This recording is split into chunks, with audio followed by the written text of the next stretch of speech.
I think you nailed it. And we are live on Oz Property Investors. We bring the big names and we have the big fun. I'm excited. Let's get amongst it. Hey, how you going anyway, Anita? How's your day? Yeah, awesome. I sold a car, so hopefully that rubs off some luck, and I can buy a house now. Wow, yeah. Very it's a expensive good car. omen. You can buy a house. How are you? How How are you going? How are you going as well, Joe? What's happening, man? You're looking very zen. It's morning time here. I'm in the UK. I'm going on my first holiday in three to 5 years. So I'm pumped. We went to a place called Whitby, which has the place where Captain Cook grew up. So there is a big ship the same size of the Endeavour, which is a replica of the Endeavour that Captain Cook took. So it's about as exciting as you would imagine it to be. But it's wonderful over here. I like it. I'll be back soon though. I much prefer the sunshine rather than 6 coats on. And the crickets. And the crickets. But also the way property is done, transacted over here is incredibly interesting. It is not the same as we have in Australia. Pretty much every sale is subject to the sale of another one. Joe, you're sounding echoey. Okay. Yeah, so there's some interesting things with that. I'm going to try and fix my audio, so I'm going to let you, Jeff, take off. How are you anyway, mate? I'm busy. I feel very busy. Busy. Oh, hang on. Now it's echoing for. Oh, that's better. I'm fantastic. Like loving life, loving this late sort of summer, early autumn sort of thing. So, and I'm excited for this session because how good are renovations? Like I'm seeing so many properties out there that you can potentially do renos for, and not every one of them is going to be purchased or renoed, but there's so much opportunity out there. So I'm excited to dig into this one. And on this session tonight, we're going to talk about. I think it's important to set the scene for the renovation, like what is involved, what you sort of look for, how to sort of actually run the renovation. So set that scene. And because Anita, I think you've done 10 or 11, have you, Anita? How many have you done? Look, I've done 7 renovations. I've bought 10 of my own properties. But then I've, assisted other people and consulted on numerous. But yeah, personally 7. So not 10 yet. Oh, you go, Joe. Is that better? No. I think it is better actually. But and then we're going to talk to the one that. So you grew your rental income on a property from $390. So was it $390 to $640 or $650? What was the numbers you gave? No, it was $360 to $590. So $230. That's just insane. There we go. So yeah. Wow. Well done. Thank you. That's an ROI for sure. Yeah, well, I mean, not quite 50%, but certainly a significant upgain. 1, thanks to the market, but 2, thanks to the renovation. So it was a combined effort. Yeah, it's gonna be a whole bunch of lessons and just practical tips and tactics, which we love. So, if you're excited for that, drop us a comment and let us know. If you're watching on YouTube. If you have a question about renovation, let us know as well. We have some renovation sort of I say Joe is expert, and so is Anita. And I've done a reno too as well, so don't count me out. Well, so let's get into the quote of the week. I think it's worthwhile as well to mention that we had Anita on a couple of months ago, and she did her full investor story, and that was actually one of our more popular episodes. So you can go check that out. But this is going to be more diving into the renovation side of things and getting into the nitty gritty of how renovations work. What is the process? What does it look like? What kind of returns can you expect? So yeah, I'm pumped for this. I'm pumped. But Anita, almost a year ago, Joe. It was bloody hell, really? April, Time flies when you're chatting, Reno. Yeah. What is your quote of the week, Anita? So my quote is, there are 2 types of property investors, landlords and slumlords. You get to choose who you want to be. Yes, I agree. About what we're going to talk about today and the case study. So it was that quote was from one of my property mentors, Sam Saggers, and and it just blew me away. There is a clear definition out there between a landlord and a slumlord. And you can pick a slumlord a mile away, and sadly, they still exist in today's market. But I know I certainly don't aspire to be one. I want to be the best investor that I can. And when you are, then that's the opportunity to make good money and run a clean, profitable business. Yeah, and it's also good for you. You don't feel terrible. I've got some investors that I chat with that are like, I want to milk absolutely every dollar out of this property.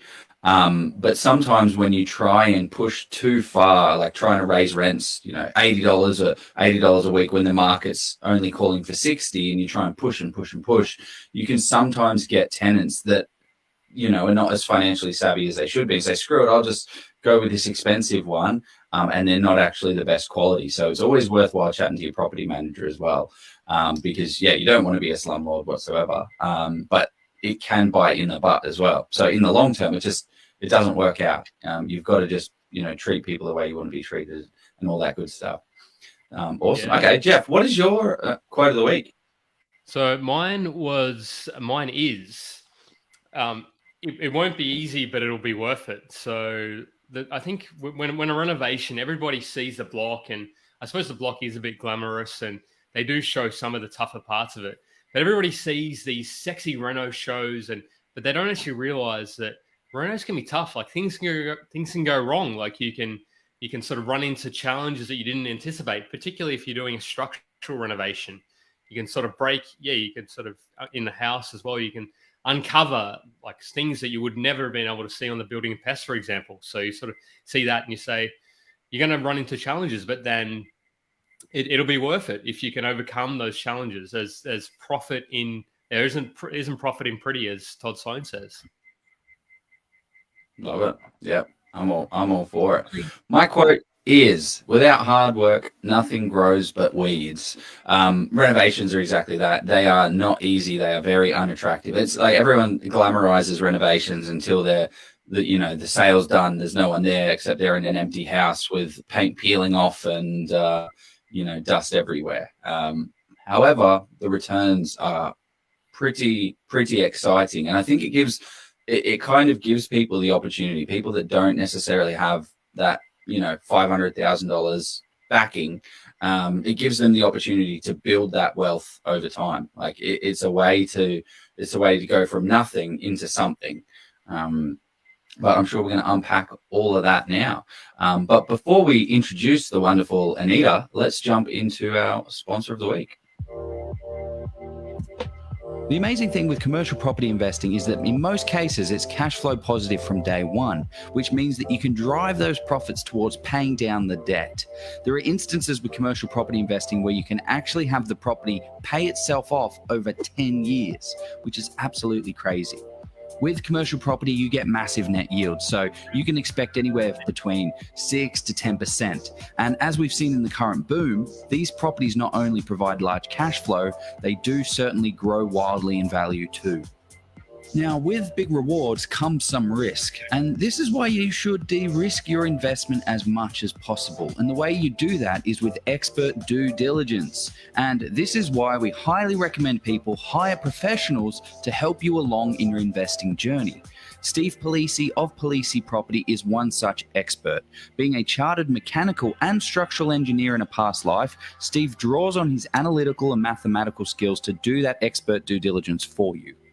With 6 years experience in the space, Steve has over 1,200 property transactions under his belt. He's the guy you want in your corner, crunching the numbers and finding the best properties in the best locations, along with ensuring that you avoid the mistakes. Steve has actually even written the book on commercial property investing in Australia. And not only is it a bestseller, I believe it to be the most comprehensive in commercial property investing on the market today. He's been generous enough to give us a massive discount for our audience of 50%. So use the code OZPROP, click the link below, get a copy today, and start learning and getting on your commercial property investing journey. And we are back. Joe, I can see the sun. It's shining through. The sun is shining on Joe. It's a yeah. Look at him go. How good is that? So, Anita, Hugh, who are you? You sent me through. I wrote. We had you on roughly a year ago, and the intro you've got is epic. I love it. So you're a homeowner, property investor, renovator for 20 years. I think the thing I got mixed up on is that you said you've bought 10 of your own properties. You did renovate 7 of them. So you did tell me that. So my own fault for not reading my own notes. You studied interior design and a wealth of knowledge in experience in real estate.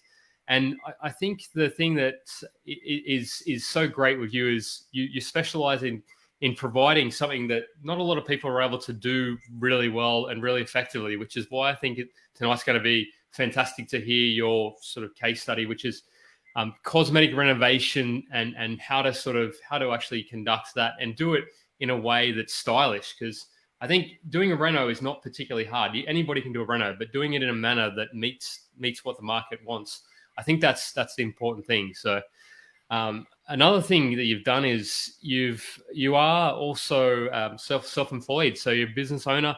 And also lastly, I think there's a couple of things I've missed, but you're a single mother of 2 girls. So how good is, I suppose that's fantastic whilst raising a family. So good on you. So how good is that? Is there anything I missed that you wanted to call out that?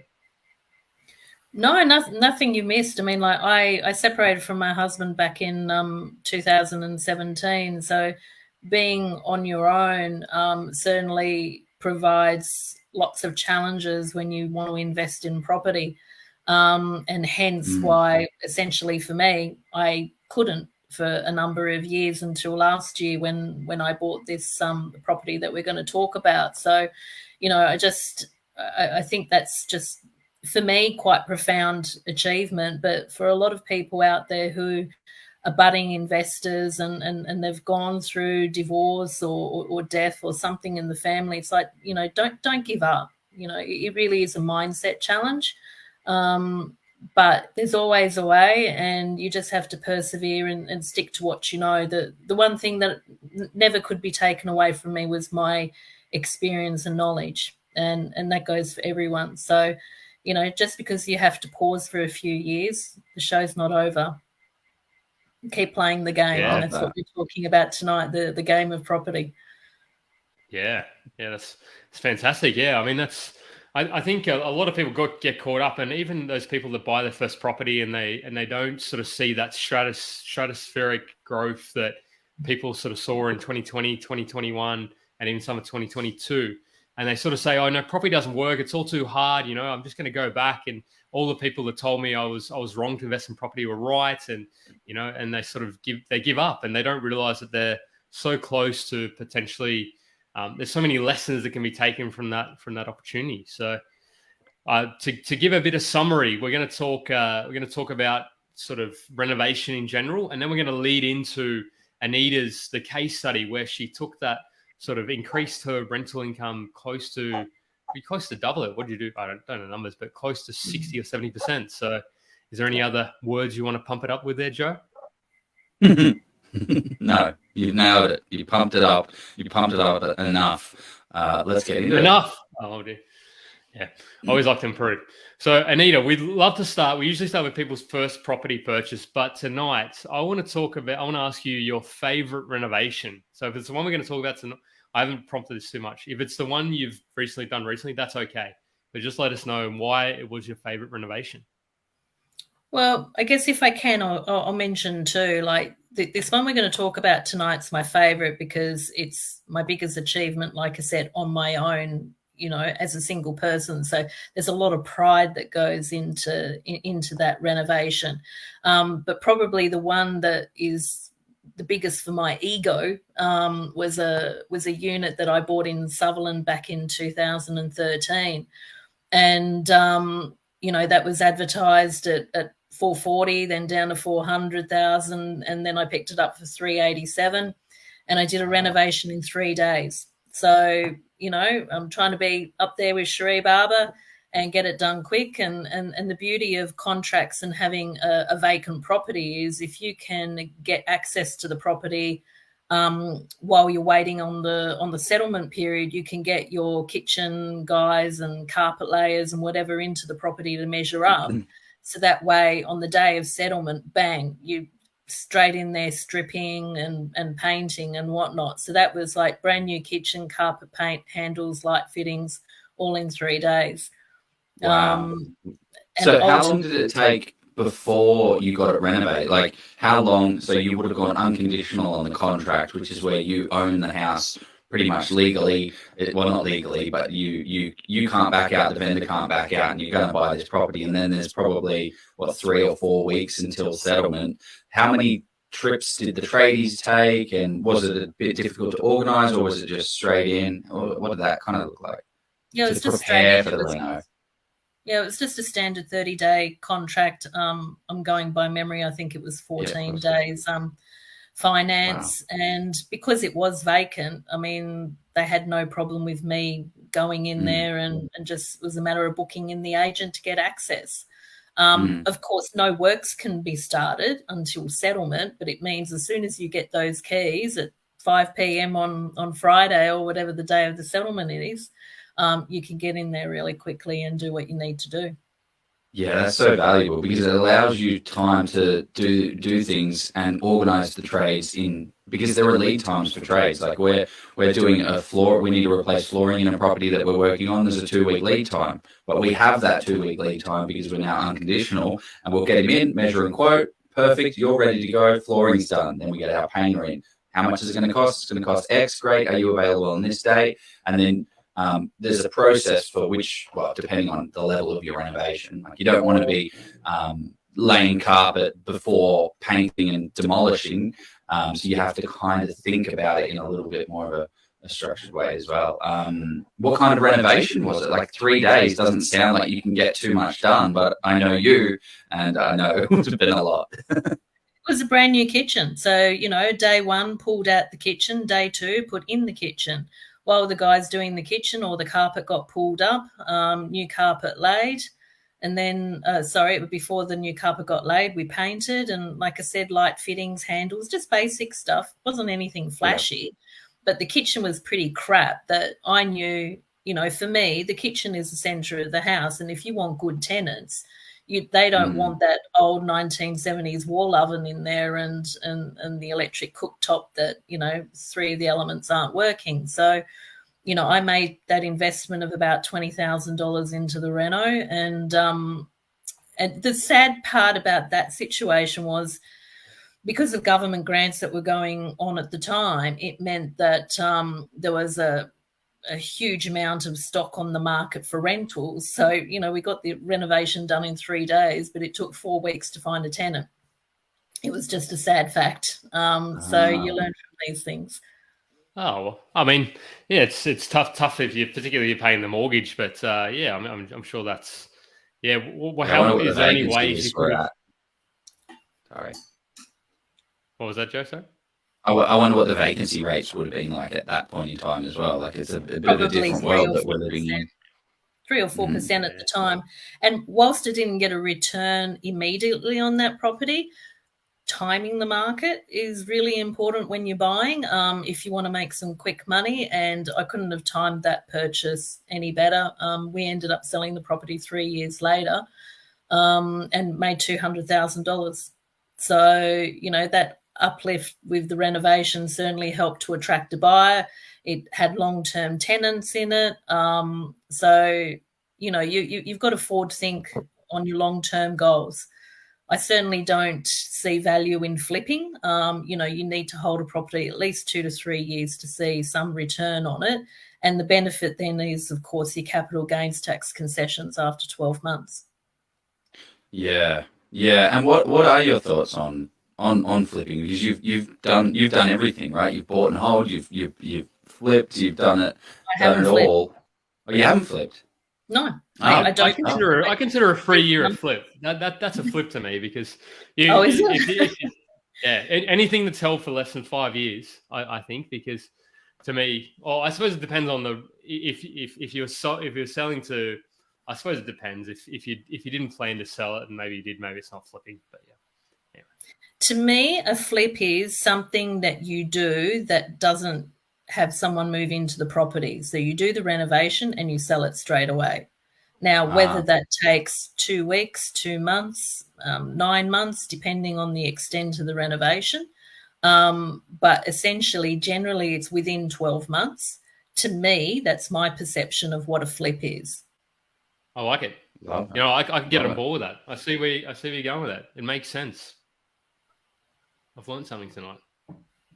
But see, I like to save money, hence why I always aim, like if I want to do a renovation and what you would call flip is I would buy the property, rent it out for 1 or 2 years, make sure I get the capital gains tax concessions from holding the property, and then do the renovation to sell if I thought there was money in that. But if the property is pretty crap to start off with, then you can't get a good tenant, and then there's no point, because what often happens is you'll do a renovation, and if you don't do it in the taste of what your buyers are, they'll just come in and rip it out anyway. So it's really a fine balance and all dependent on the type of property that you're buying. Just on that capital gains tax situation, folks, this is speak to your accountant. If Joe has the cop, put it up now, but none of this is, because if you do it more than a couple of times, you can be, there you go. It can be considered as not a capital gains tax discount situation. You may end up be carrying on a business if you're considered to be doing so. So, which then means you're then sort of paying a different type of tax. It could be considered income tax. So, speak to your professionals. But no, I think sorry to point that out. But no, definitely. So definitely. Should we get into? Oh, sorry, Joe. Go, mate. I was going to say that dovetails quite nicely. You've presented a whole bunch of slides for us, so I want to honor that. We won't go through every slide, but I think it's important because you have you've been investing in 10 properties and doing it for 20 at least 20 years. So I think that's important to share your sort of wisdom. So I wanted to honor that you've put this together for us, and I will put that as a presentation. And does that need to be bigger, Joe? Yeah, that's good. No, that's perfect. Perfect. All right. So you put this together with a value-add renovation bonanza. So you put this sort of quote, investing. Lady, you should probably read the quote because I think it's better for you to. Sure. So investing in property is a game of chance and luck for most. For those who have chosen to become educated and are guided by experts and mentors, it is a game of strategy, mindset, risk, opportunity, and bloody hard work. You get to decide how you want to play the game. Are you ready to play? So good. Love that. Yeah. Love that. Is that an Anita special? Is that your quote? Yeah, look, I've always said, property investing is a game. It's a game of chance. But then when you've been doing it for a while, you actually get to be a little bit smart about it. I mean, you think about the game of Monopoly. Everyone starts on the board with the same money in the same place, but how you play the game, how you go around that board, how you invest in different properties and to get rent and that, there's winners and losers at the end of the game. And that's essentially what property investing is as well. It's much like a game of Monopoly, except unfortunately in the real world, we don't start with the same amount of money and we don't get $200 every time we pass go. So, that's the main difference, I guess. I'm a big fan of the game The Rat Race. I don't know have you ever played The Rat Race by Robert Kiyosaki, that one? No. I would highly, it's more relatable to me. I like Monopoly's fun, but have you played it, Joe? No, I haven't played. Oh, that's called Cash Flow. Yeah, that's what it's called. It was like $150 or something incredibly expensive. Send you a copy, Joe. All right, I can afford it. It's all good. I got Cash Flow. But that's because I love that game because it's sort of it just gives you it's if anyone's played that game, let us know in the comments. But we're going to give you a general overview. Then we'll start to talk renovation. So I think this plays into what other ways. Tell us your perspective on the ways you can make money investing in property, Anita. Yeah, well, the first one is timing the market, which is what I was just mentioning about the property that I bought in Sutherland. Like if you understand the cycles that happen, in Australia, the macro and micro cycles that are going on, you can pretty much work out when there's going to be another little boom, if you want to call it that. So that's timing the market. Buying well and buying under market value. People put properties on the market every day for some sort of reason. And if you can find a vendor who is invested in selling because they have to, it may be because of death, divorce, debt, they're moving interstate. So they're the main reasons. And essentially to them, money is not as important as the outcome. So if you can achieve the outcome that they need, which might be a quick settlement, or it could be a certain amount of flexibility for them to be able to live in the property for a few months until they move, all sorts of reasons that people have. They're the conditions that we can put in contracts. And that enables you to buy under market value. Not easy to find, but definitely well possible. Yeah. Go. Under market is I don't know. It's somebody asked a question about it the other day, or like if a valuation come back further than what somebody paid. And I don't know. To me, under market, like you could, I don't know. Joe and I've had discussions on this, but I don't know. You probably can do it, but I think it's incredibly rare to have it happen. Well, I like to think that there's people, there's 3 or 4 types of people. The people that need to desperately sell right now, and as Anita said, the money is not the problem. I need a quick settlement because I need to get out for death, divorce, whatever reason. And then there are people that are like, oh, I'll just kind of put it on the market, see how we go. And then there are people that are like, I don't really care. I just, the real estate agent knocked on my door and I thought I'd put it on the market. So I don't really need to sell this thing unless I get a stupid number. And I'm a prime example of this. I had a real estate agent reach out on my property. My property's worth about 550. And then they're like, oh, great. This is it. We want to sell it for you. We'll get 550. I'm like, no, if you can sell it for 570, then we'll chat. But obviously they couldn't. The market wasn't there. So you are all good. You can't do it. Why 570, Joe, instead of what they said they could get 550, but you want an extra 20K? What was the 20K that was it? So you could buy a nice car or something? Yeah, it was because I knew that it wouldn't get there, and I didn't really want to sell it, but she kept hounding me. So I thought, well, let's give her a silly number. And why didn't you say 600 then, mate? I mean, because the problem is if she'd actually got that 570, would you have sold? Well, then I just have to say I don't want it. But there are those people out. There are those people out in the market that exist and that just don't really care to sell their property. The real challenge that you're going to have is there are investment grade properties out there, and then there are non-investment grade properties, and then you need to try and find where is a investment grade property that has a vendor that's willing to sell and willing to sell it at a good price as well. That's kind of my thoughts to that, is trying to find those opportunities, but also find the opportunity with the vendor as well. Yeah, let's I'd love to go through location and time in the market. We're almost half an hour in, so let's talk to add value, styling and staging, because I think those are really the crux of this session. So tell us your thoughts on how you make money through adding value and styling and staging, Anita. Well, when you look at a property, it's like, has it already had a renovation, or is it in original condition, or it could be halfway there. And sometimes people do a renovation, but they just completely ignore the floor plan and they just replace like with like. So if you can see opportunity in that, just by pulling out a couple of walls and opening things up and flow through to the backyard, that in itself can, present great add value. So floor plan is a huge one because people generally can only see what's in front of them. And so when I'm looking for property, I'm trying to find ways that can I create another room? Like one of my renovations was I had an internal garage to the house, a single garage, which really, wasn't practical, but I converted that into the master bedroom and ensuite. So that's what I mean by looking at the floor plan. And if you can do things that don't involve council and it's within the framework of the existing building structure, then later on you can go and add, example, a carport or a granny flat or whatever it is. But it's looking at the floor plan that's essential when trying to look at, can you add value? Yeah, and what are the other things that you look out for?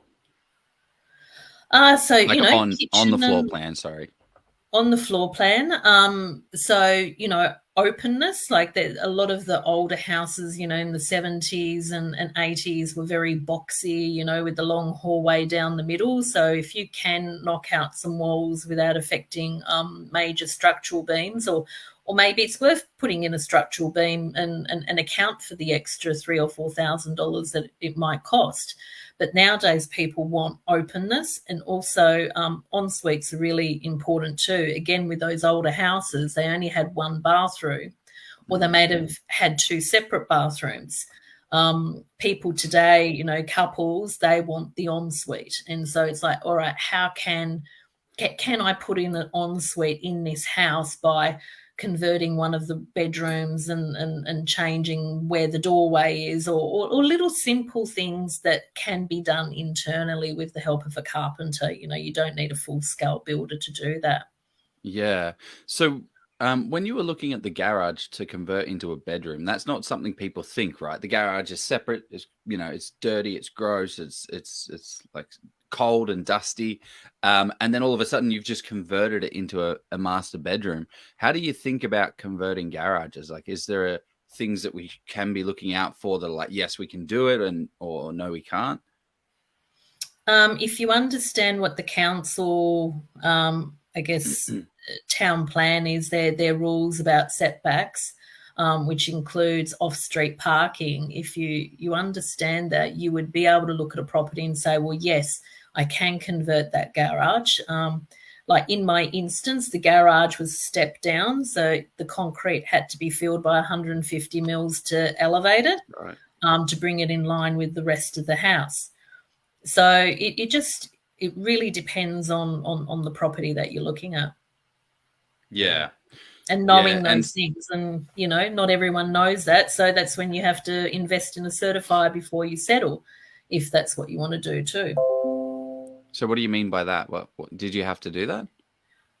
In my case, I did actually, but I already owned the property. But before I did anything, I got a certifier in shortly after I moved in, and I said, can I convert this, or can I put a granny flat in the backyard? And he said yes and yes.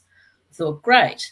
So it took me 5 years to do the renovations on this house that I'm speaking about, but it meant that I knew the end goal, what I was trying to achieve, was to do a garage conversion. So when I did other works on the house, I made sure that I catered for the plumbing and that, so I could do that down the track. So whenever you do a renovation, you always have the end goal in mind and then work your way backwards. Nothing worse than seeing a house where you can see they did one bathroom on one end of the house and another bathroom on the other end of the house, and they look completely different. And you can see that they did them 5-10 years apart, and there's no continuity.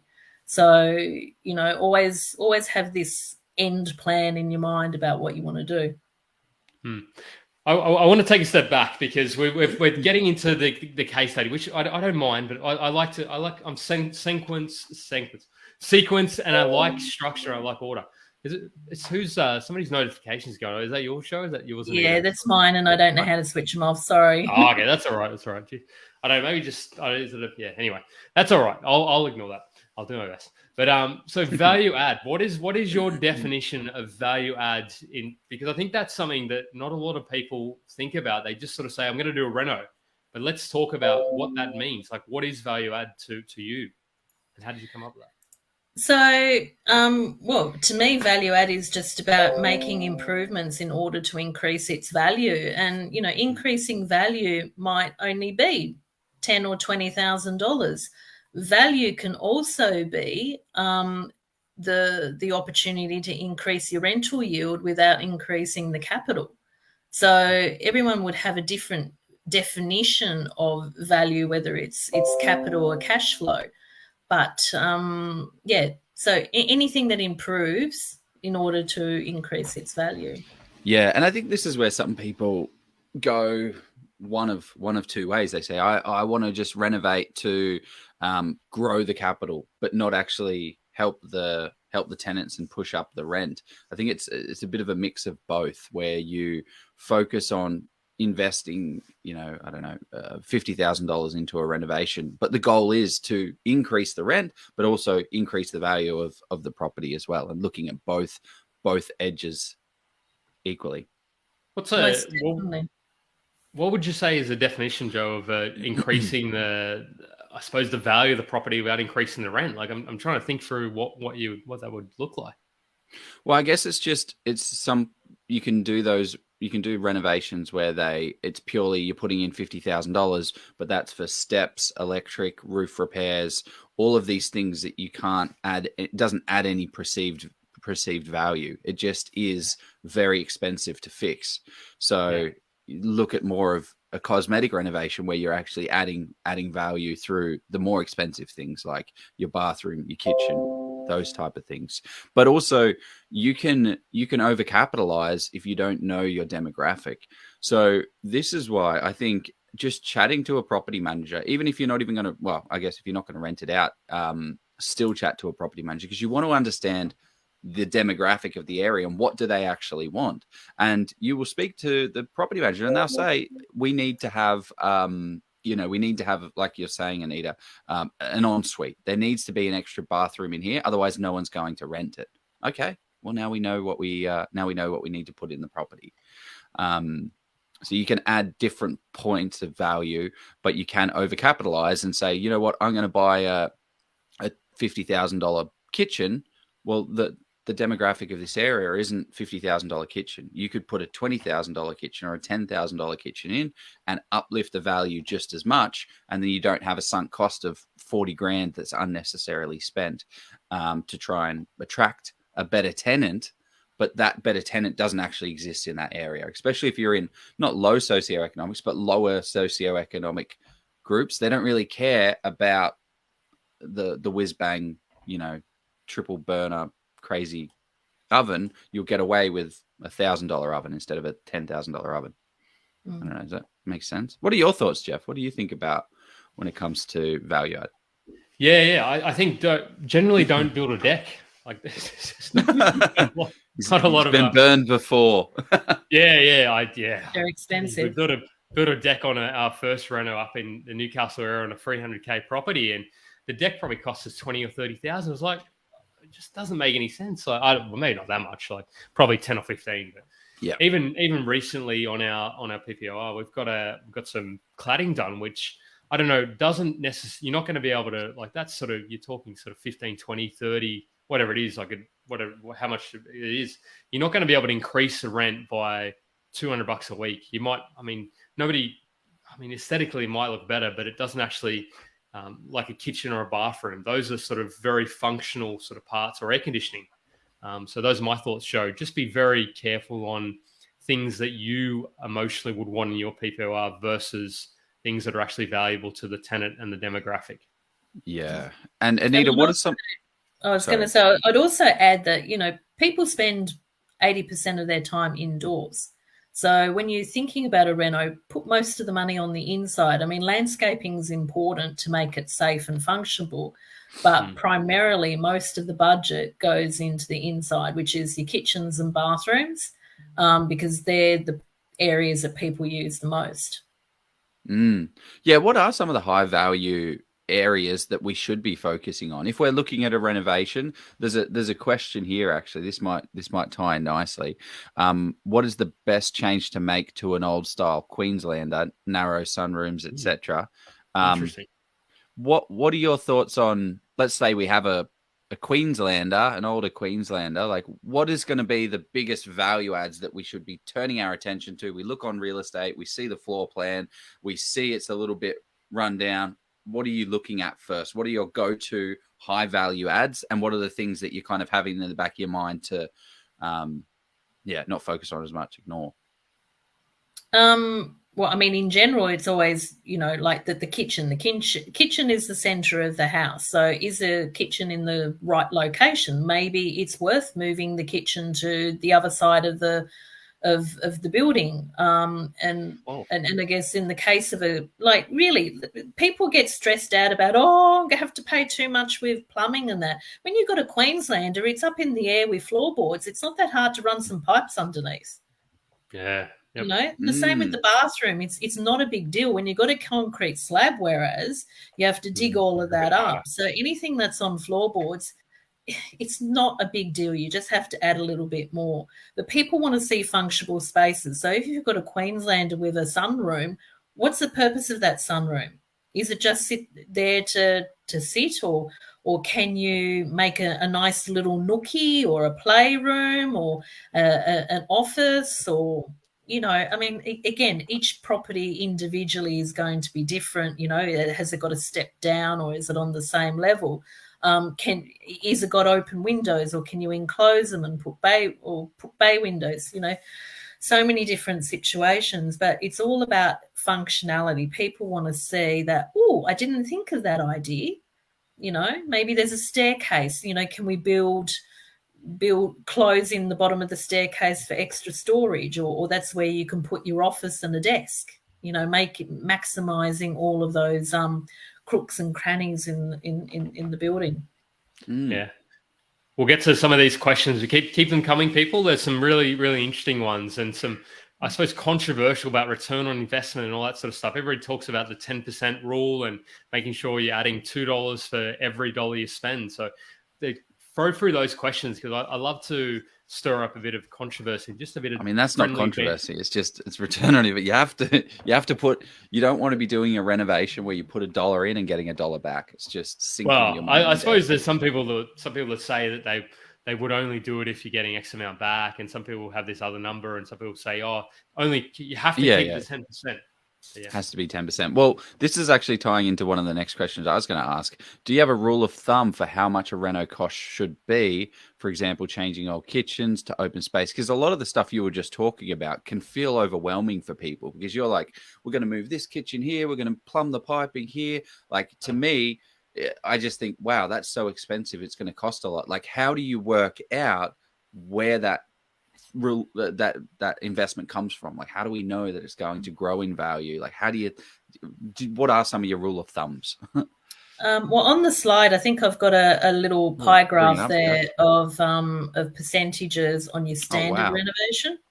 Let's do it. Bring it up, Jeff. There, Jeff. No pressure. It is loading. Here we go. Oh, wow. So, you know, the general rule is 10% of the property value. So if you've got a $500,000 property, then that gives you a budget of $50,000.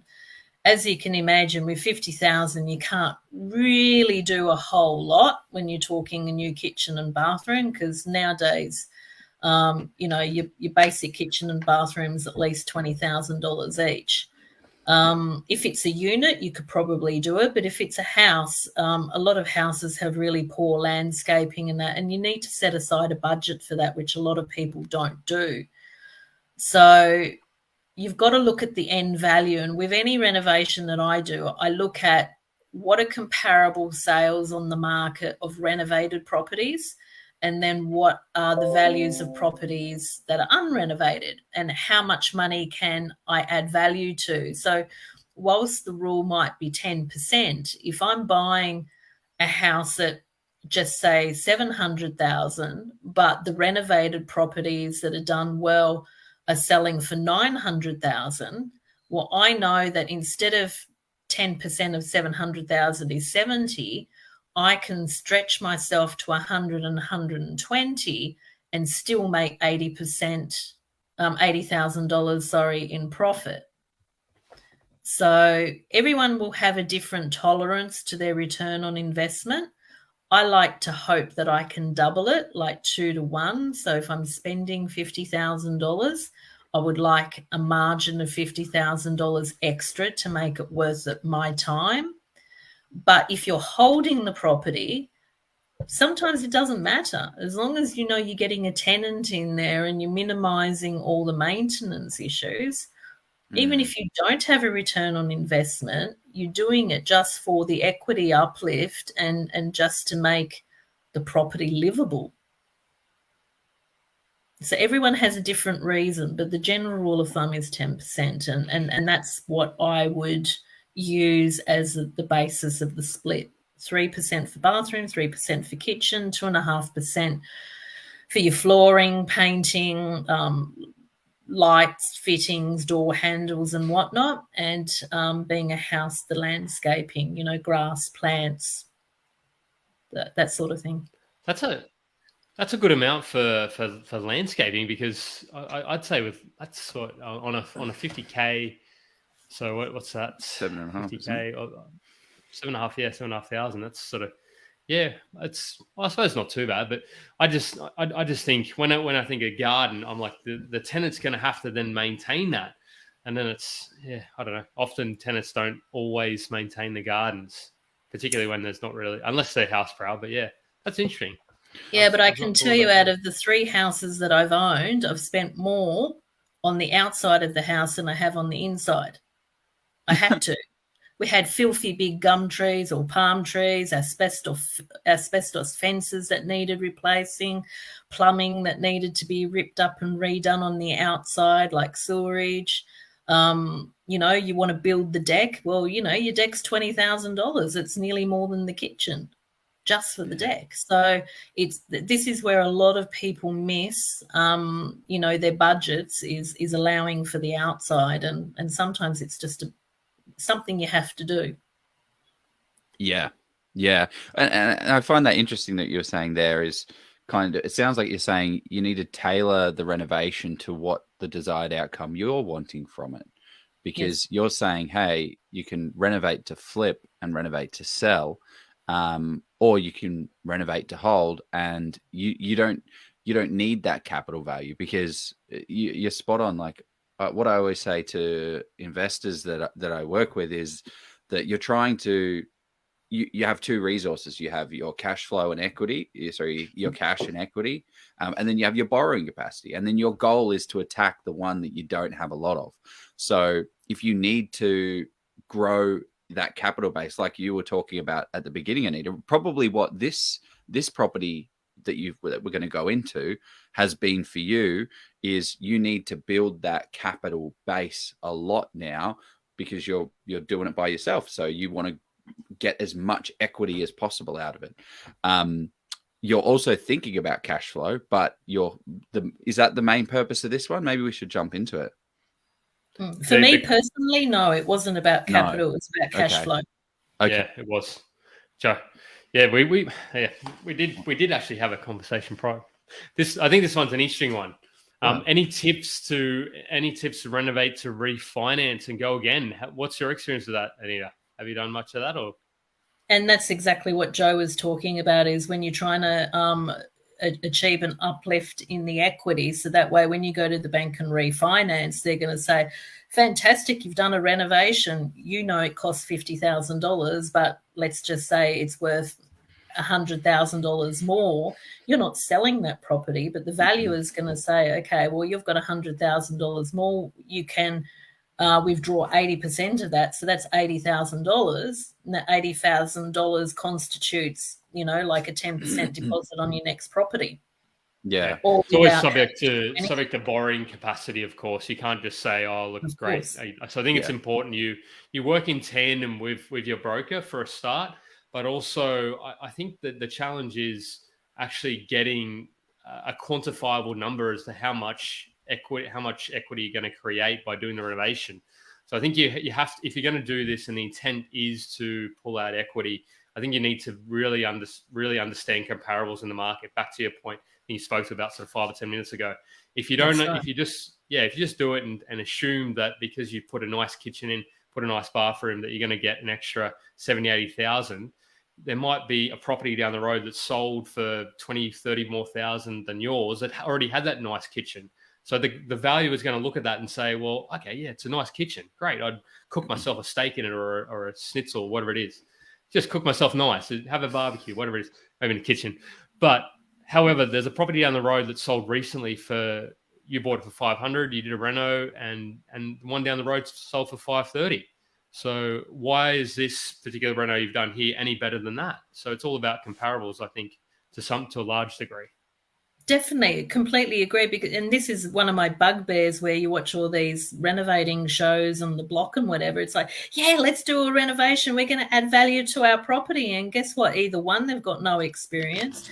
Two, they don't know what they're doing. Three, they've got really bad taste and they do some bodgy job that buyers don't like and they don't make money. And then they cry poor and blame the real estate agent for not getting them the price that they think they should get.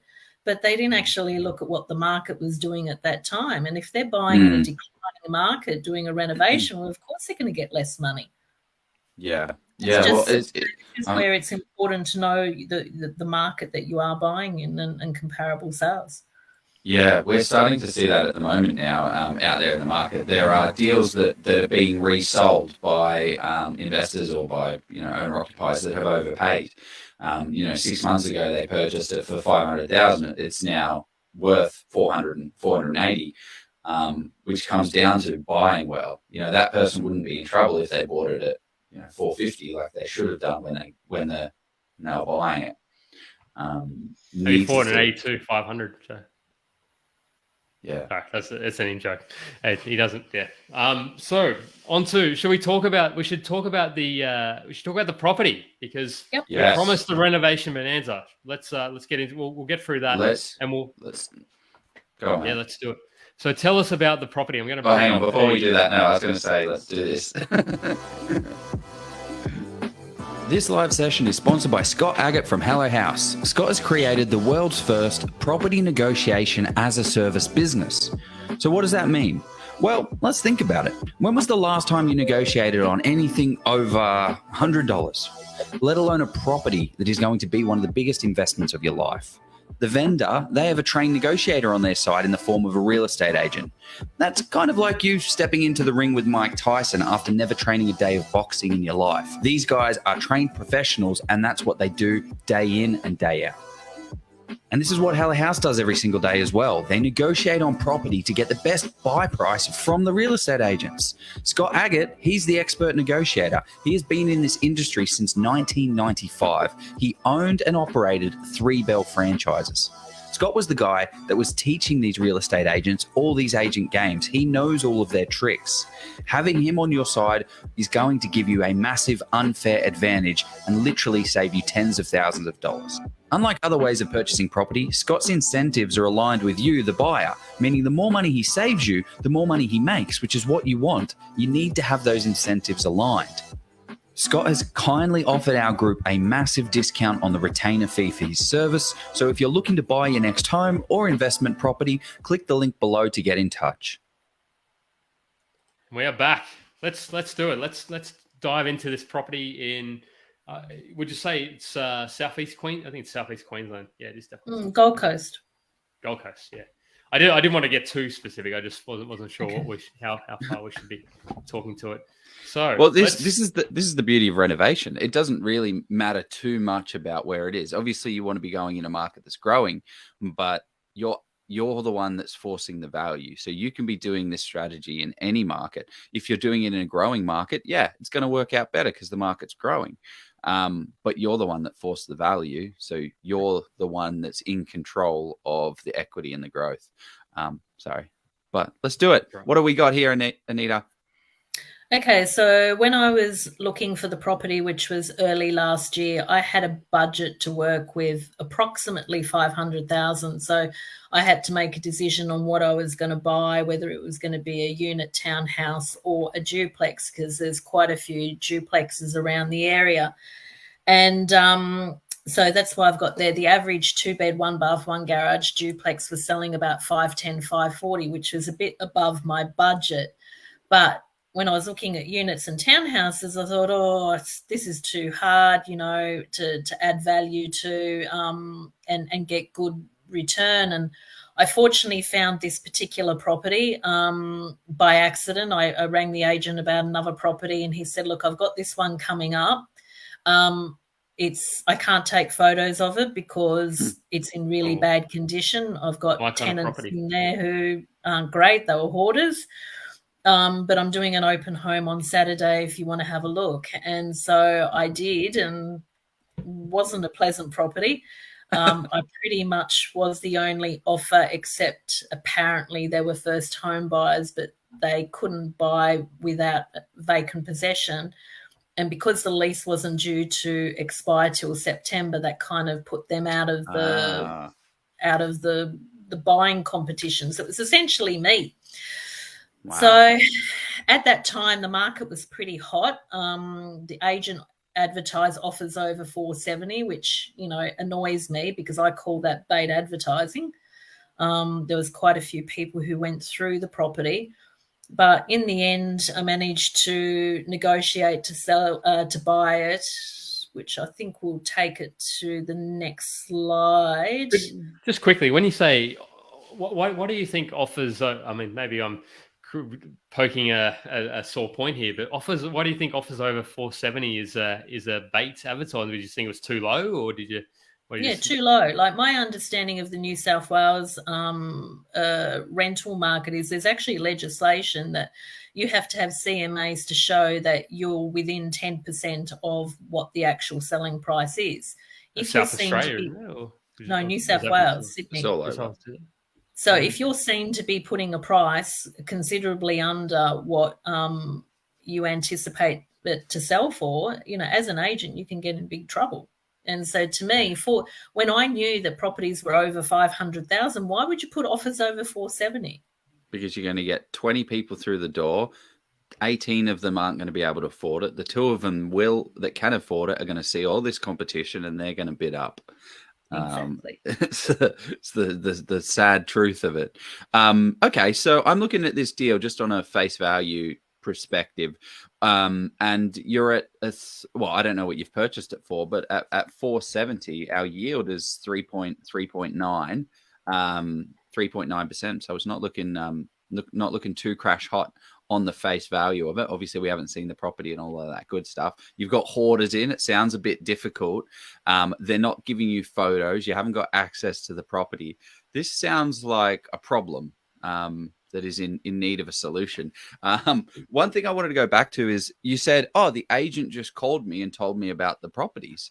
How did you get that call? How did you get on the list? No, I called him. So I was looking at another property and he said, sorry, it's just gone under, there's already an offer on it. And I told him what I was looking for. And he said, I've got this other property coming up. And look, call this woo-woo, but I'm going to tell you the reason why I bought this property. I'm a big believer of manifesting things in the universe and all of that. And without giving you the address of the property, but, unit 1 and 2 being a duplex, like 1 is my lucky number. And so is the house number. The name of the street is the same as my mother. So It was just like, okay, it's mine. It's the numbers and my family name. It's there. It's mine, and it was like a sign from God, if you want to call it that. So love it. People, like I said, woo-woo, but it's held me in good stead by following my instincts and signs about what is it that I'm buying and the reason why I'm buying it and not letting it go. Yeah. So where do we get to with this one? So offers over 470, that's bait advertising. The reason you knew that was bait advertising is because you were on the market, keeping your finger on the pulse, saying, well, yeah, it's advertised for 470. And I get this a lot as well. Offers over 470, but the value of it is 485 or 520 or whatever that number is. And you just don't go above that number. You set that number of, this is what this property is worth. My goal is to get anything less than that. But once it goes over, I'm not emotional. Sorry, I got to go. And then you leave the deal. That's right. I'd seen quite a few different duplexes. I'd been to an auction for a duplex that was in relatively poor condition, and that went for 515. So I knew what the comparable sales were doing. Okay. They all had a 5 in front of it. Love it. Okay, next slide. Yeah, I just wanted to bring up this comment from Rebecca. She said had an agent knock on the door on a birthday and offer a cheap house. Was it a birthday present, Rebecca, or did they know it was your birthday? Like, it comes about when you have a reputation of buying cheap, difficult houses. Yeah, interesting, isn't it? There's another sign for you. It's your birthday. Cash is king. When people know you've got cash to spend, the agents are going to come to you first. Yeah. Yes. So yeah, this is the story. So you end up buying offers over 470. Well, you didn't sell that much over because that's 5%. I mean, yeah, you might have negotiated well, but I did negotiate well. So I signed a contract at 492, and then I did the build and pest report, which I knew was going to come up with lots of issues anyway. So especially plumbing issues, but they weren't the plumbing issues that ended up being plumbing issues. And so I managed to negotiate another $5,000 off. So essentially that was $487,000 that I paid for the property. Wow. Nice. So 487 just on the purchase cost is a 3.8% yield on that. What a cracking price. But you've also got it, let's just say its value is 510. You've got 20 grand sat there in your back pocket as equity. That's right. And I knew that the property was rented under market value. So I bought on the proviso that if I can hold out the mortgage payments for the next, 4 to 6 months, then I knew I could get a better return. So it would be equivalent to approximately 5%. Yeah. Yeah. Perfect. Nice. Okay. Love that. What a return. What's next? I wanted to know, how did you sort of, did you sort of have a feel as to what the value of the property, and how did you determine that based on other comparables, I imagine? Look, this is where it's really important that, and Joe would know this, is having boots on the ground. Like I 6 weeks, every Saturday, I would be there looking at 4, 5, 6 properties every weekend and during the week as well. So when you've got boots on the ground, you know what the comparable sales are doing. You can go on realestate.com and see what the rental returns are doing. So when you have that knowledge and you walk into something and you can see, this place has got potential, then you've got a good deal. Yeah, it actually it makes things. You can look at a property because you looked at so many and on the same street around the sort of corner, and you just say, well, I know that price is a steal. I just got to figure out how I get to it before the other 20 people get to it before me. So did you sort of did you buy this sort of pre-market or off-market, or was it already? I suppose you had other people go through. So maybe it was on the market, but I bought the dud. I bought what everyone else didn't want to touch. Yeah, there you go. Yeah.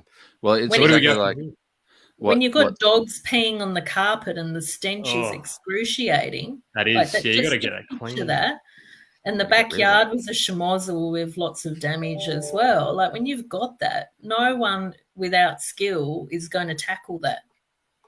Exactly. So, and that's the beauty of it. It's removed all the premium owner occupier appeal properties, right?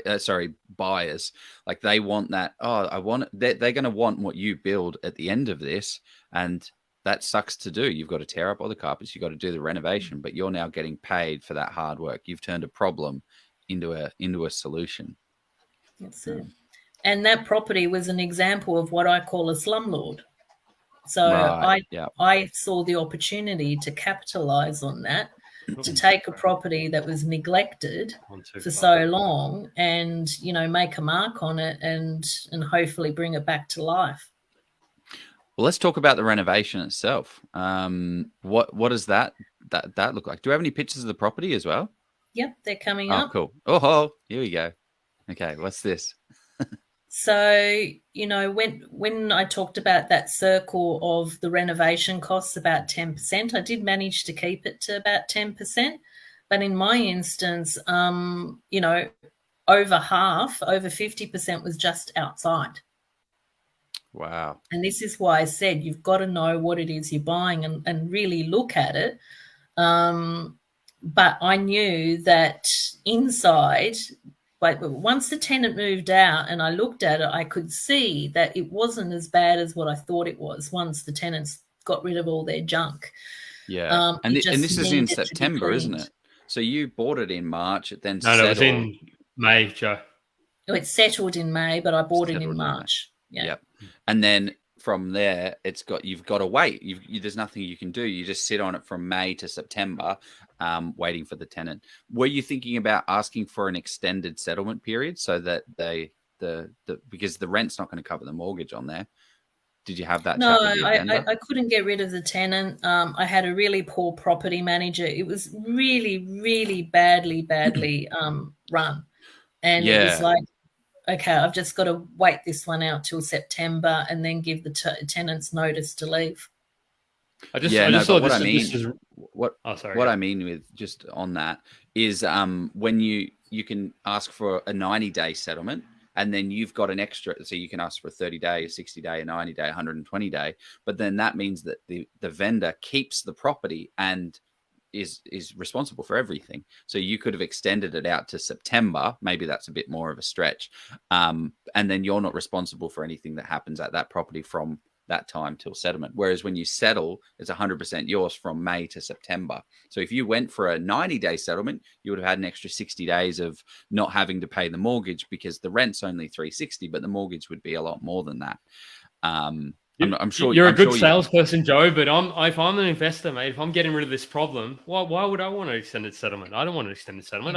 I want rid of these. Exactly. I want rid of these tenants that have got dogs peeing on the floor. If you want to buy this property, you got to buy it off me in 30 days or 42 days. I'm not giving you 90 days, then I have to pay the interest. If you pay me $500,000, I'll give you a 90-day settlement. Yeah, perfect. And that's exactly what's worth. And in this instance, he wanted a quick sale, so it's like that's fine, just standard 30 days and exactly. And this is where you can get caught up of saying this is what I want. And this is what the vendor wants, and you're not kind of matching. There's no alignment there. You've got to align what the vendor wants and what you want. But think about those for anyone else out there thinking about a bad renovation that needs some work, but there's this tenant in place. The longer the settlement that you can get, generally the better it is. And some investors don't care. I've owned this property for 50 years. There's no mortgage on it. I don't care if I wait another 60 days. So always have that conversation because you can save thousands of dollars by doing it. And it's these little things, and I'm sure we're talking about them right now. Insurance payment, $12,000. It's the little things that you don't think about that can actually help come along. But what is that? How did you get that payment? Yeah. So, when you've been doing this a few times, you can be a little bit strategic in what you do. Like I knew that the tenants, like my instinct told me the tenants had done damage to the property, as well as it being in poor condition. And so, and the other thing to keep in mind too, when it comes to tax deductions, a lot of people ask about, is my renovation tax deductible? And if you've just bought a property from settlement and renovate, no, it's not. It forms part of the capital value. But if the property is already tenanted and then you have to do a renovation, there's a disclaimer. A portion of what you do can be claimed as maintenance and repairs, and then the other portion is considered capital improvements.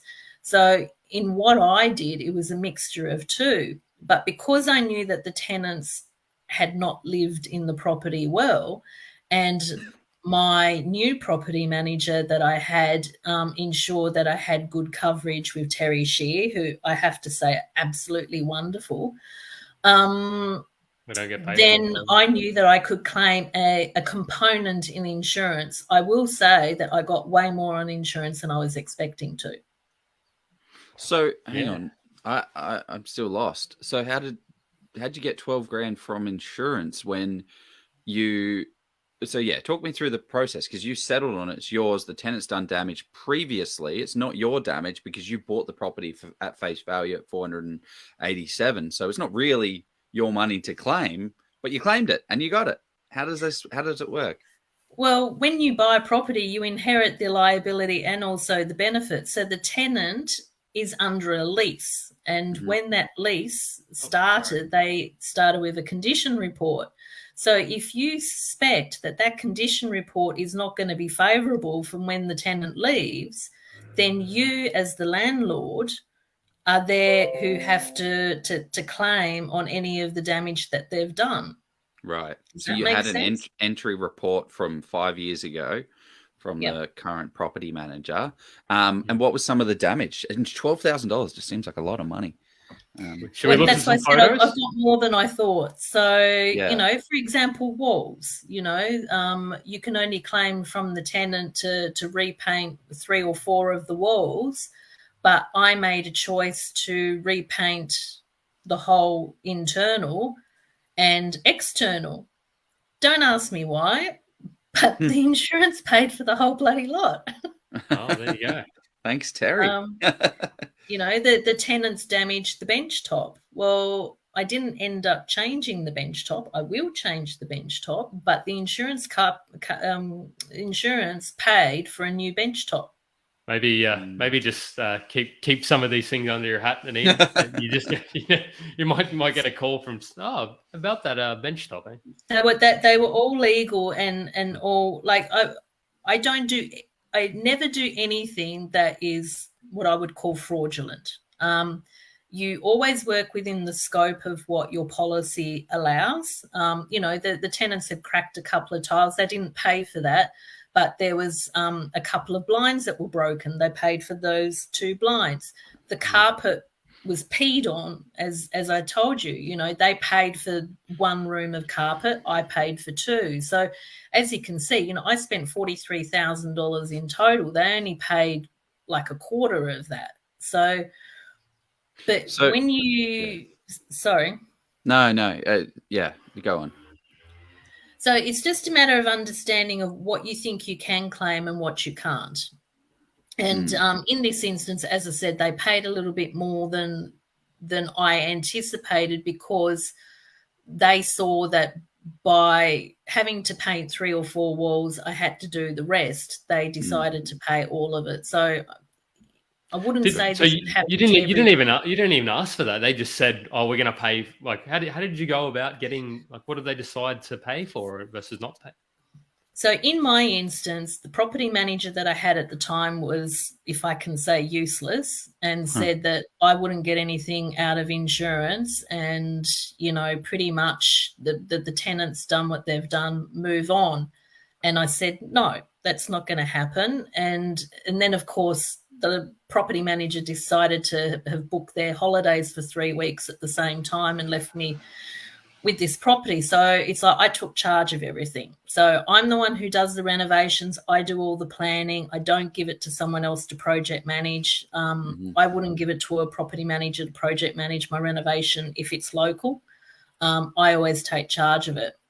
And so by doing that, it meant I got to take every single photo of every single problem, take notes and whatnot, and I lodged the application to the insurance company. Had I left that with the property manager, I probably wouldn't have got much money. But because I went into very fine detail and filled out the report and communicated with the insurance company closely, I didn't need even an assessor to go out there. They just said, look, you know, well done. You've given us a really, you know, thorough brief of everything that's happened and how it's happened and why it's happened and what you've done to cover it. And the benefit too is they pay for the loss of rent while you're doing the renovation. So if it's like 4 or 5 weeks, you're getting paid for that.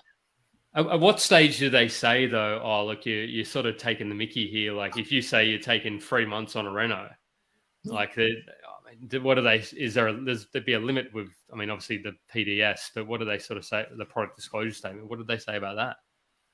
I don't know about timing, but you've got to make fair and reasonable attempts to do it in a, you know, amount of time. Now, as you know, to order things like carpet and blinds in the current market, there's a lead time of at least 2 and 3 weeks. And that's what I did. And by the time you book the trades in, like, one, you've got to wait for the materials to come in, and then you have to book the trades in. That ends up being about 4 weeks. So, I ended up getting rental payment reimbursement. I think it ended up being 4.5 weeks.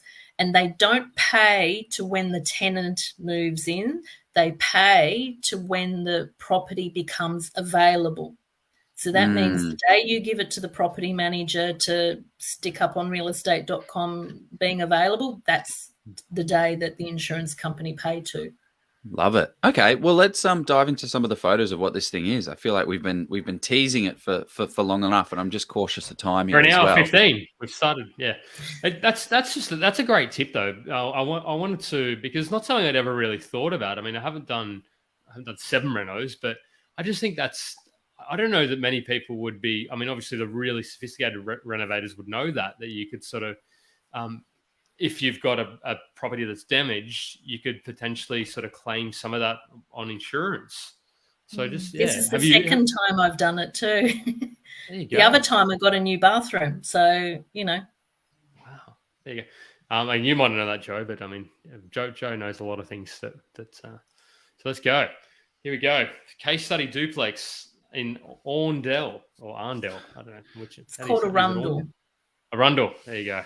I butchered. Yeah, it's a funny way to do that. So talk to us. So on the before, you had a lot of clutter there. It's funny, you got the before on the right and the after on the left. Usually most people, I like how you've done it a little bit differently. So tell us about the garden and landscaping. Look, yeah, there was a lot of clutter, this makeshift concrete wall that was all wobbly, all the guttering, garage door and that, they're this navy blue colour, which I didn't like.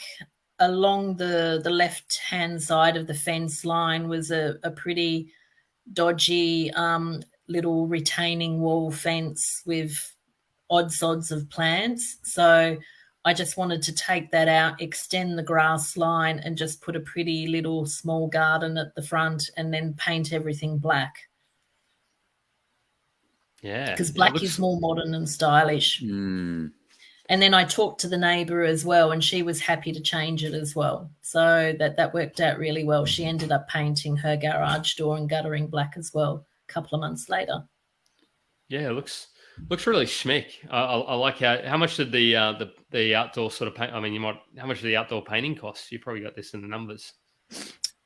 Yeah, look, the outdoor was approximately $4,500 by memory. Okay.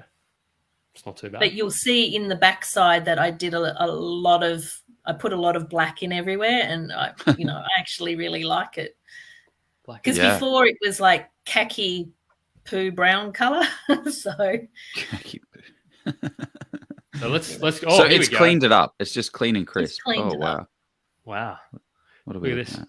So in the back, the concrete was breaking in the middle, like it was a tripping hazard.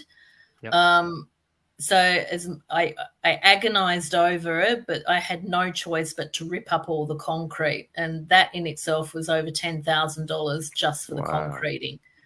And that was called, sorry? Wow. Wait, so you ripped up the contract and then had to retile it or reconcrete? That's concrete with a stencil on the top. Oh, wow. So you had to all that garden got ripped up. All the tree stumps had to be lifted out because they were getting into the plumbing and breaking the concrete and everything. So all of that got pulled up. Wow. And I see with that sort of garden, you painted the sort of wooden. You didn't actually. Did you change that whole sort of timber bit? Everything got pulled out. I ended up putting concrete sleepers on the side, and I narrowed the garden. So in the before photo, you could see the orange sleepers. They were probably a metre from the fence line, whereas I brought the retaining wall into about, 400 mil from the fence line. I see.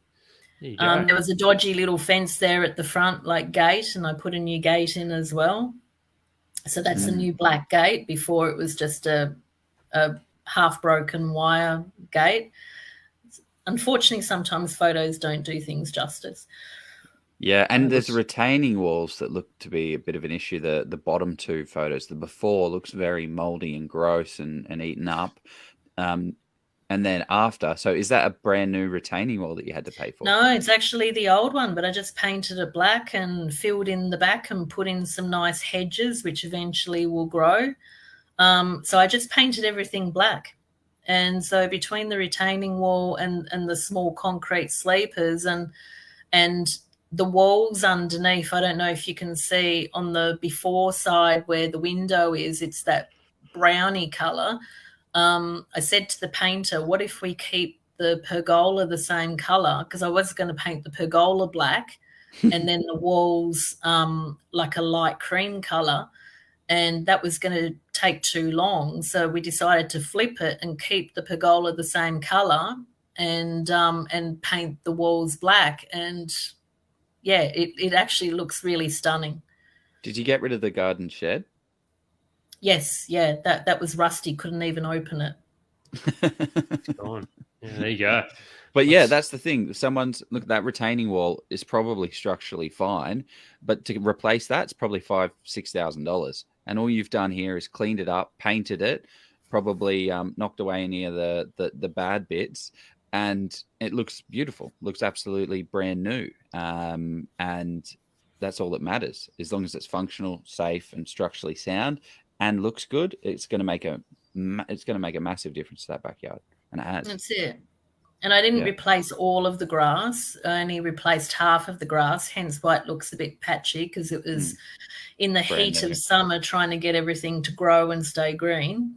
Okay. There you go. Next up, we have the inside. So you've got rid of the tiles and put some, what did you say? Is that lino? Or vinyl planks. And I didn't actually get rid of the tiles. Like at the beginning, I had them professionally cleaned and the grout cleaned to try and get rid of that dog smell and the years of grease and grime, and certainly that helped. But towards the end of the renovation, once I painted and everything, I just looked at the property thinking, God, it's still got terracotta tiles. It's daggy.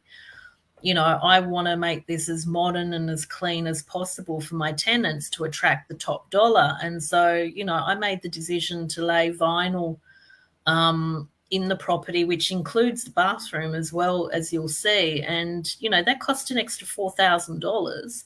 But I believe that, you know, it'll be long-term a huge return on investment. Yeah, it makes it look very modern, very renovated. Yeah, and it's easy to keep clean. I've got them in my own home, and, you know, you can wash the floor once a month and you still can't see the dirt. Let's do it. What's next? There you go. Oh, here we go. So we've got the kitchen and the hallway. So you can sort of see the before. You've got, I can see you've. I'm just trying to think, what did you change the bench tops by looks of it? Sorry, I got those photos back to front. Sorry, I just realised now. Okay. My apologies. So the kitchen. I was thinking you've done a worse job on this one. The kitchen was functional. There was a bit of damage, like the cabinets were a bit out of whack, so I had to shave the doors down and had to fix the down lights up because they were a bit broken. But otherwise, and look, it pains me that there was no dishwasher, but I couldn't reconfigure the cabinets to fit a dishwasher in. So I thought, you know what, I'm going to leave it for now and put that on the plan to do in 2 or 3 years' time, you know, depending on the feedback of the tenants. So I just got the painter to paint the skirtings and essentially paint the walls, and you can see what a huge difference it makes together with the floors. So why didn't you paint the cabinets? I mean, that's kind of a go-to for a lot of renovators. It's like always paint the cabinets, always paint the cabinets. So I'm surprised to see that it's not done on this one. Because they were a natural timber-looking cabinet and you had white walls, why do it? Like natural timber and black look good. Yep, love it. There you go. Yeah. Next up, I think we might have the bedroom, but no, it looks like the bathroom. This is so again. I think you've got you've got the after this time on there. Oh, so these vinyl planks went through the bathroom. How do they go with, like, have you got special water ones in the bathroom? No, vinyl planks are actually pretty sturdy. I mean, look, it's not the optimum thing to do in the bathroom, but like you can put a steam mop on vinyl planks. You can't on laminated timber. And so, you know, that was, again, just a decision I had to make, like to have continuity through the property. I researched what people have done in the past. And a lot of people commented that, you know, you could put vinyl in wet areas. So that's what I did. Maybe it'll come back and bite me on the bum later. Who knows? But well, and also like it's a very small space, and it'll last a good little while. But if you go for the super cheap vinyl planks, so that in Bunnings you can get I can't remember the prices, but just affordable vinyl planks, and they're just absolute rubbish. If you get somewhat decent ones, they are very hard wearing, very strong, and last bloody ages. So you'll probably be fine for a number of years. That's right. And see, the other thing to keep in mind is I didn't replace the bathroom. I didn't really do anything again except for paint. So I know that should I renovate that bathroom in 4 or 5 years' time without having to rip up the vinyl in the rest of the house, all I have to do is jackhammer that area where the bathroom is and just replace that section with proper tiles. I'll also add that when I bought this property, it's got a really big laundry, which I haven't posted pictures of, but the laundry is just opposite the hallway. So there's a little toilet room and then there's the laundry. That laundry is big enough to make into another bathroom. So if I reconfigured it, that bathroom there would become the ensuite, and then the laundry would become the bathroom. Right. So I've just added capital value by doing that reconfiguration, adding another bathroom to the property. Massive value. I do love value add. So after bed one, so you put some you've got rid of the carpet and put tiles in. Gosh, I must have been asleep when I did this. Sorry, I've got it back in front again. So that's underneath the carpet. Okay, bedroom 1 is the top one, bedroom 2 is the bottom one, and they're reversed. So look to the left to what it was, and look to the right of what it is. So that top one is under. Where so the they've dogs ripped up have the peed carpet. all over the carpet. It's like it's kind of like plasterboard or something. It looks like.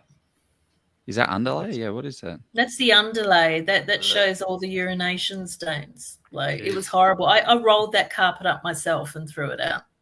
Oh, I didn't. No one else would touch it. Pay somebody to do that for me.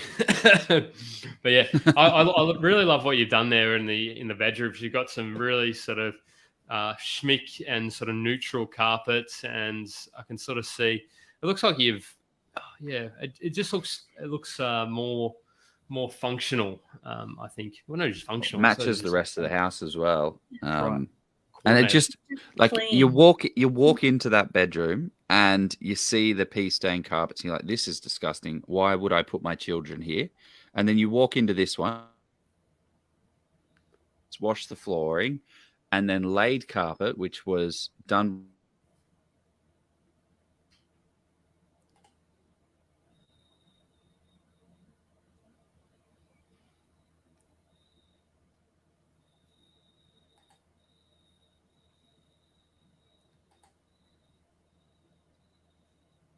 Have we lost Joe? I think we lost him. Are you're there, Anita? I'm still here. Okay, yeah, that's Joe. So yeah, anyway, so looks like you've really, I suppose, brought up these two. I mean, you had to do something with the two beds. So is there anything else you can sort of talk to that you did in these bedrooms or needed to do apart from the flooring? I didn't do anything to the wardrobes. I didn't put new doors on or anything like that, just painted inside. Throughout the property, though, I did put new ceiling fans in and downlights. So, yeah, I mean, they haven't come up in the picture, but like I spent, that extra money by making sure there was fans and new handles on the doors and just little things like that. So it was clean because they were old and rubbishy. That's really important because I mean it's those impressions. I know your purpose wasn't necessarily to get an increase in equity, but I think as a value goes into a place, if you just unfortunately, valuation isn't necessarily a science. Sometimes it's more of an art. You go into a place and they just get the impression that they see an odd sort of doorknob here or there, and they just say, I mean, it can potentially make an impact. You're back, Joe. I'm back, hopefully. He's back. Okay. Whoa, virtual staging. what did you talk us through this? Like, what did you get some virtual? So after I did the renovation, by the way, I should say in this time I employed a new property manager. I got rid of the old one. I managed the renovations. I engaged a new property manager, and communicated with her. And I said, look, I want to get top dollar for this. And originally I thought I could get $540, $550 rent. And Naomi said to me, I reckon you could get $580, $590. And it's like, really? Ooh. So that's what we did. We went for $590, and I said, look, I'll pay a little bit of extra money for some staging, because I think that certainly attracts people to come to look at the property, even though when they see it, it's obviously empty. But it gives people an idea spatially how much they can fit in there. And, for the sake of $30 a photo, I think it certainly paid off. And we had some really good response, people coming to the opens for the rental. Wow. Okay. So it's $30 a photo. You got what, 10 photos? So $300. No, only 2. It's all done. I just did one of the main bedroom and one of the living. It's sufficient. It gives people an idea of what's possible. Like it's just to get people's creative juices and vision going. But you don't have to do it for every room. I mean, that's overcapitalizing, especially on a rental. I'd probably be okay with spending an extra. I like the deluxe. Very efficient. You spent $60. Here's me spending $300. You're on 60. I like it. All about that cash flow. And I've got marketing photos for life now. You do, yeah. And you can sell it, and you're good to go. Yeah, I love it. So tell us tell us about the outcome. Here we go. So the current market value. When we say current market, are we talking March or February 2023? When was this sort of? I would say today. If I put that property on the market today, I'm somewhat confident that I could get anywhere between $540 and $560. Yep. So not offers over 520. We could do offers over 520, but if it sells for 600, I might get in trouble for that. Yeah. No, great. And I think the purpose of yours was the rental return, which did you find out the market rent prior to the because you said it was under rented. How much should it have been rented for before you took it over? And so probably the market rent, like the first property manager was saying, oh, leave it be, people will be grateful to have a roof over their head, yada, yada, yada, which I don't subscribe to. And I think then it probably would have been rates about going 5, up, inflation's going up. I mean, we all got costs. We got mouths to feed. 510. Look, my motto is, if I wouldn't live in it myself, I don't expect anyone else to. Well, that's taken it from a 3.8% yield, which is what you had, 3.8. And on the purchase price, if you get it at $590 a week, that's a 6.2% yield. Unreal. So what was the total purchase? So what was the total reno cost that you put in there? So it was $43,000, but then based on the money that I got back in the bond and the insurance company, it was pretty much $30,000. So we say 510 all in with your renovation cost, and that's a 6% yield. 520. So let's say it's worth 520 with the reno. 520, 5.9% yield.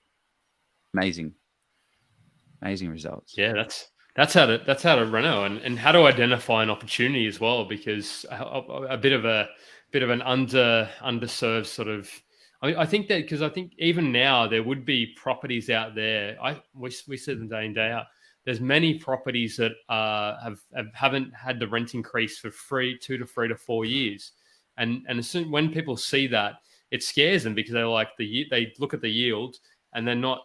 Even if they see the rental estimate, because some of the real estate agents won't mention that. If you don't ask the question, they won't tell you. So it's there's potentially some great opportunities out there to increase your yields and sort of make it a more appetizing purchase. Yeah, but where the catch comes in is your lender. See, if you're buying a property that currently is rented at 360, some lenders will only take it at face value. Wouldn't you be able to get a rental appraisal for what? Yeah. So I got a rental appraisal, and lucky for me, my lender said, hey, we'll take the rental appraisal amount for your serviceability, but some of them won't, depending on how long it is between when the lease is up. So that's something to keep in mind for your serviceability. Definitely. Yeah, you got to get that broker who has 20 to 30 or 40 lenders. So it's been a great run through. So what would you say are top 3 learnings from this project? And we'll start cracking on to questions as well. So if people have questions, throw those in and we'll get to as many as we can. But what are your top 3 lessons from this renovation? My top 3 lessons is hopefully know who your trades are and give yourself a bit more time.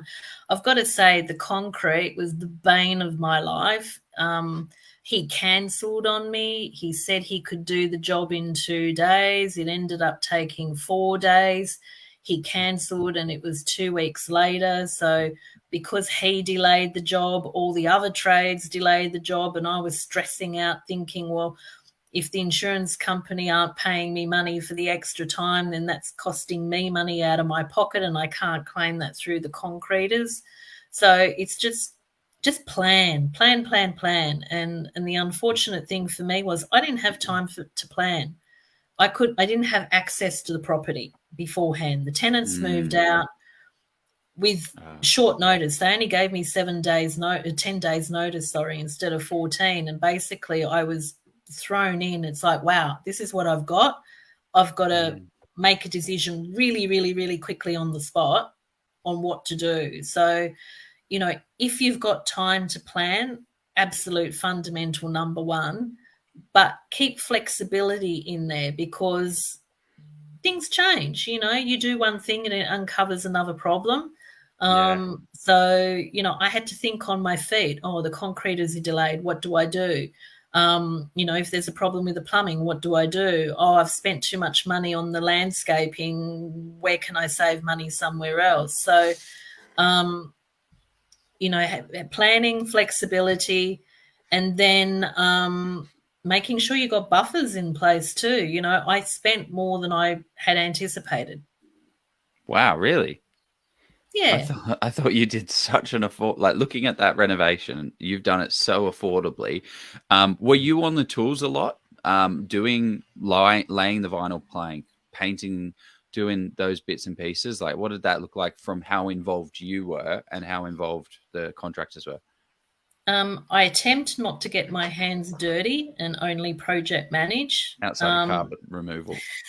That said, I'm not afraid of getting my hands dirty. So, I'll do basic cleaning, roll up the carpet, do what I have to do, help the landscaper, carry the concrete posts because he was a one-man band and, digging holes for him because we were under the pump with time, and you've got rain days and hot days and you've got other trades booked in. Like, I had a really strict timeline of when the trades were coming in. It's like, okay, you've got 3 days to get this job done. If they don't take 3 days and they take 3.5 days, what do? It throws the whole thing out. So that's why I said maintaining some flexibility is really important. So, but I am blessed that at that time in the market when trades are hard to get, everyone came to the party. No trades let me down that they didn't show up. They didn't try to rip me off. I knew what prices were. And in this instance, I didn't do the 3-quote thing. Normally I would. But because I was under the pump with time, I just said to the electrician, how much? Yep, whatever, $2,000, no problem. When can you do it? I can do it on Friday. Great, go ahead. Yeah. So when you're fast and you make instant decisions, you get shit done real quick. Yeah, this is awesome. Oh, and this is a great question. Great job, Anita. Did you get the garage door on the master bedroom conversion? Did you keep, the garage door? On the master bedroom? So you turn the for garage that into other a job. master. Okay. Oh, is that this? No, That's not this one. That's not this no, job. that's the other one. No, I threw it out. It was old. Yeah, Rubbish. you just put wood up and cladding to make it insulated. I put cement sheeting panels on the outside of that one. Okay. So I didn't even brick it up. I just sheeted over it. So how much equity did you make in this job? Like, so give or take 50,000. But this is where we come back to the question of flipping. If you take in consideration your buying costs and what are going to be your selling costs, have I actually made money? No. Like I can sell that property in 3 weeks, which will be my 12 months, so I don't pay 100% capital gains tax. I won't actually make much money. Yeah, because your stamps are going to be what were they about 15,000? It was about 15,000, yeah. And if You're I selling sell it, well, yes. Yeah, if you sell it, there's not. That's going to be another $10,000, $12,000, $15,000, marketing and commission and everything. So this is why the buy and hold, is important. And I believe that in 2 or 3 years' time, once the market settles and hopefully we get some chance to have some, new capital uplift again, that property will go from being about 550 to 650 or 700,000 in just say 5 years' time. Yeah. Okay. It's a great way to look at it. But you've grown it massively, $230 a week. 4% to 6% is a major uplift. Well, let's get to some of these questions. A lot of people have been throwing stuff at you throughout the conversation. Let's run through them. Is there anything else you wanted to cover off on it though, Anita, while we load them up? Are there any other points to hit home about this deal and how it's all kind of worked out for you? I'd just say that in general, renovating is hard work. Like, as I said before, it's bloody hard work. And for me, I went from being quite happy and sedentary to a month of full-on stress, driving back and forth and whatever. Would I do it again? Yeah, because, to me, that's a real buzz. I get a kick out of it. But you can't do it all the time because it really is hard work. So much so that if I had a choice, the next property I buy, I want it already done for me. Yeah. And I'm happy to pay that extra money. Yeah, 100%. So what would this property have gone for? 510 if it was all like a normal house that wasn't disgusting and gross. It would have gone for about 510. Yeah, 510, 520, depending, yeah. It's in a nice little street. It's, quick to the highway, quick to the water. It's in a really good location.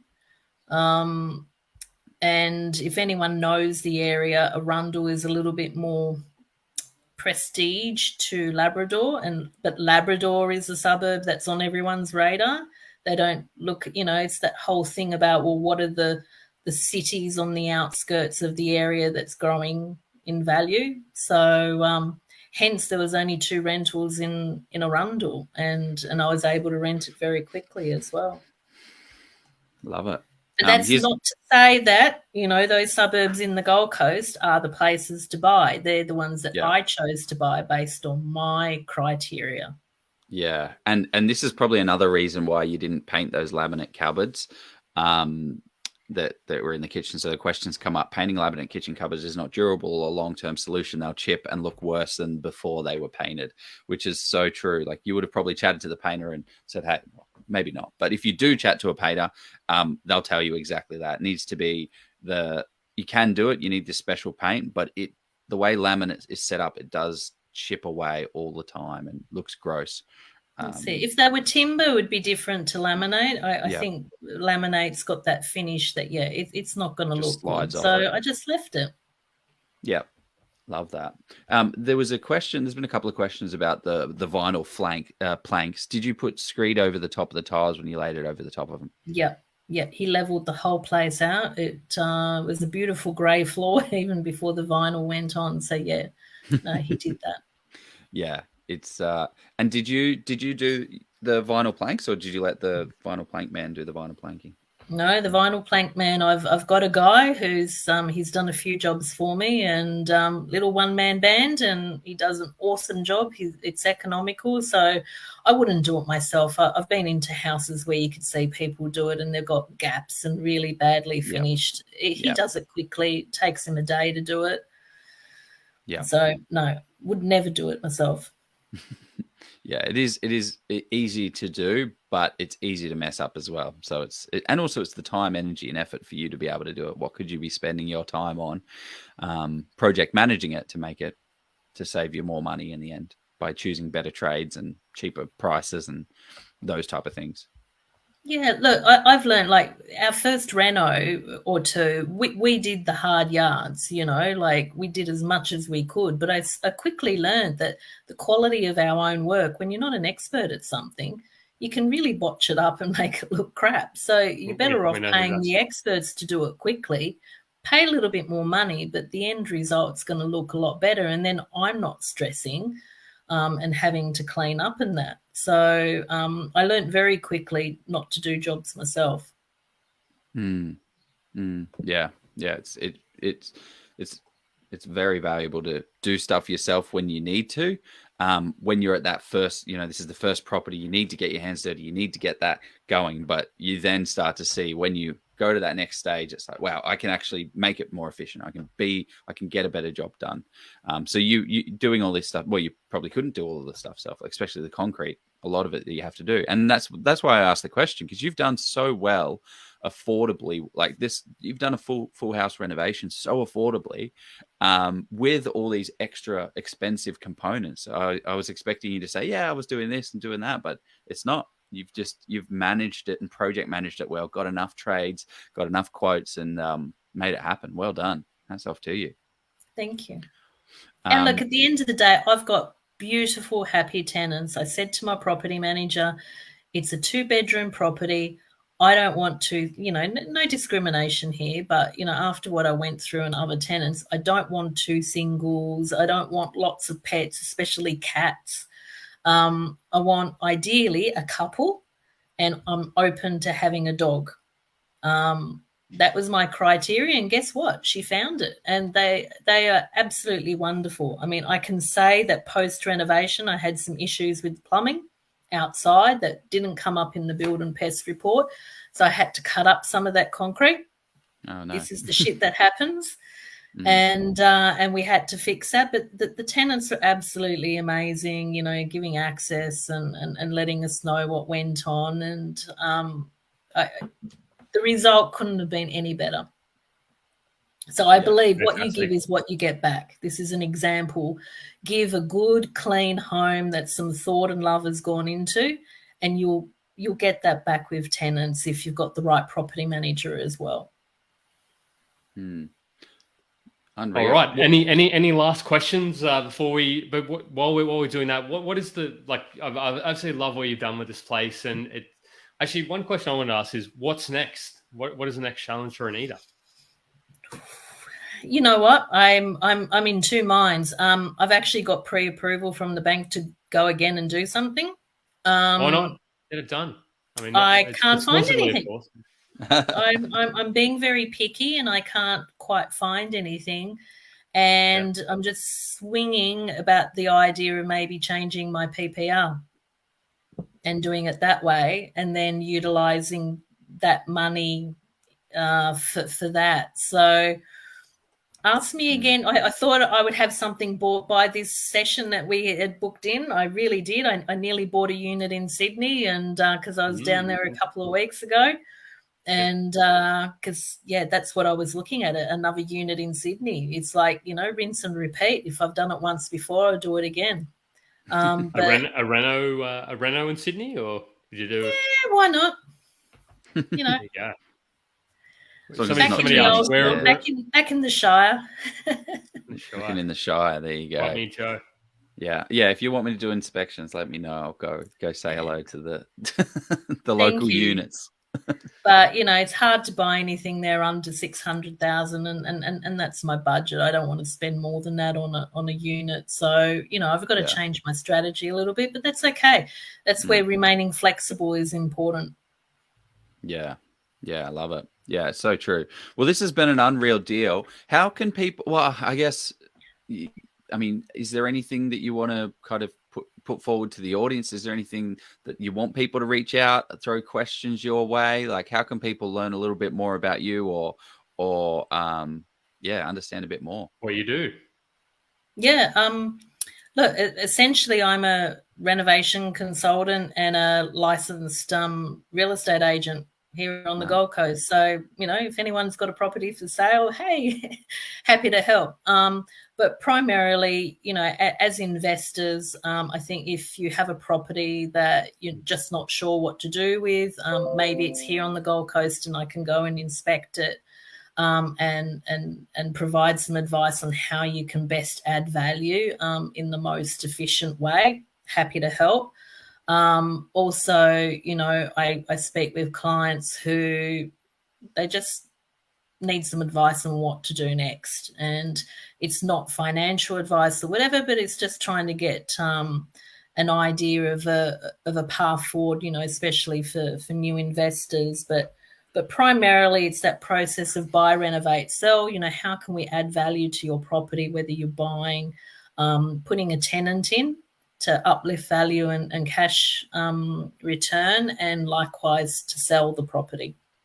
Because sometimes when you sell, you don't do a renovation, but you need a little bit of TLC to make it desirable for buyers, make it more attractive than the one next door.